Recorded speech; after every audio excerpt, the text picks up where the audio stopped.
নমস্কার বন্ধুরা, মিতার রোজকার রান্নায় আপনাদেরকে স্বাগত। আজকে একটা মাশরুমের রেসিপি নিয়ে এসেছি, মাশরুম বাটার মশলা। কি কি লাগছে দেখুন। আর আমি ওগুলো আর করবার সময় যেগুলো যদি নুন হলুদ টলুদ ওটা করবার সময় আমি দেখিয়ে দেবো। এটা পেঁয়াজ কুচি নিয়েছি, এটা বাটার, আর এটা টমেটো, দুটো ছোট ছোট টমেটো, দেশি টমেটোকে একটা কাঁচা লঙ্কা দিয়ে গ্রাইন্ড করেছি। আর এইটা একটা ছোট্ট টুকরো আদা, 5-6 কোয়া রসুনকে একে গ্রাইন্ড করে রেখেছি। আর এইটা তো বাটার। আর এইটা হচ্ছে ভালো করে পরিষ্কার করে ওই যে প্যাকেটের ভেতর থেকে বের করবার পরে একে পুরো পরিষ্কার করে ধুয়ে ওকে এইভাবে 4 টুকরো করে কেটে নিচ্ছি। এইভাবে কাটবে।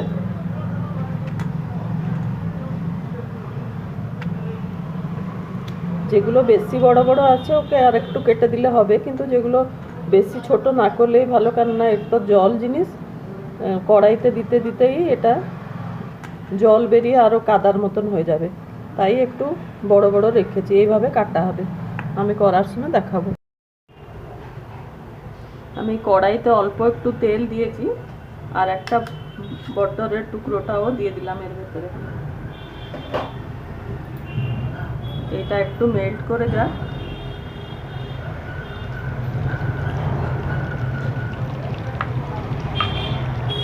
মেল্ট করে গেলে পেঁয়াজটা দিয়ে দেবো।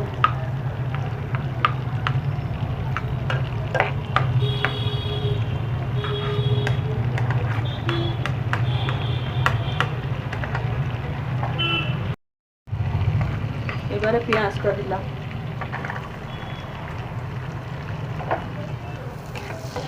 পেঁয়াজটা একটু ভালো করে ভাজা হয়ে যায়, তারপরে আমি দেখাচ্ছি। পেঁয়াজগুলো বাদামি কালার ধরে নিয়েছে। এবারে আমি মশলাটা দিচ্ছি। ওই যে আদা রসুন পেস্টটা দিয়ে আগে একে ভালো করে কষছি, কাঁচা গন্ধ যাওয়া পর্যন্ত একে ভালো করে কষতে হবে। এখনই আমি একটু হলুদ দিয়ে দিয়েছি 1 চামচ।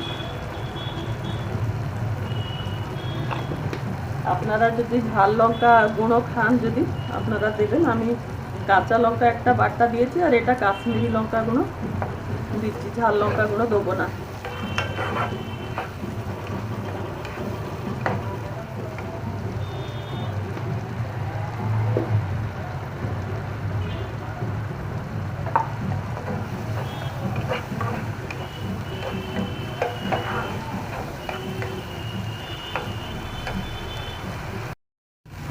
এবারে এই টমেটো যে গ্রাইন্ড করে রেখেছি, কাঁচা লঙ্কা আর টমেটো একে দিলাম।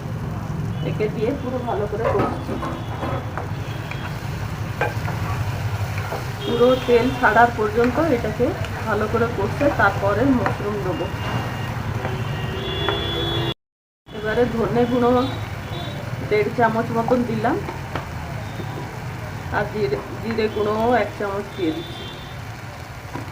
এটাকে দিয়ে ভালো করে কষছি।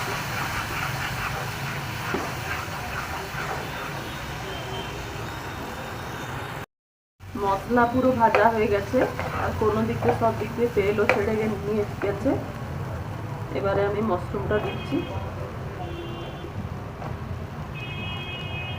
অল্প অল্প করে মাশরুমটা দিচ্ছি আমি, কেননা আর নুনটা লাস্টে দেবো, কেননা জল বেরোবে যত, আগে থেকে নুন দিয়ে দিলে আন্দাজ জানা যাবে না যে কতটা লাগবে নুন।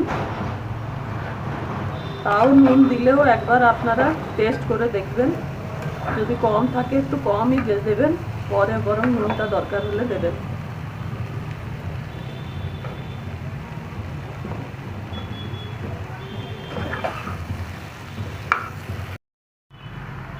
এবারে আমি 1 চামচ মতো নুন দিয়ে দিচ্ছি, বেশিটা দিচ্ছি না।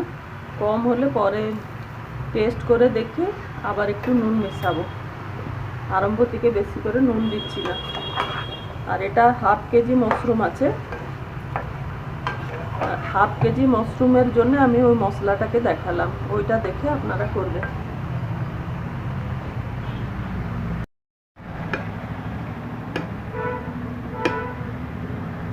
আমার বাটার মাশরুম হয়ে গেছে। আমি যেভাবে করে দেখালাম ওইভাবে একবার করে আপনারা খেয়ে দেখবেন।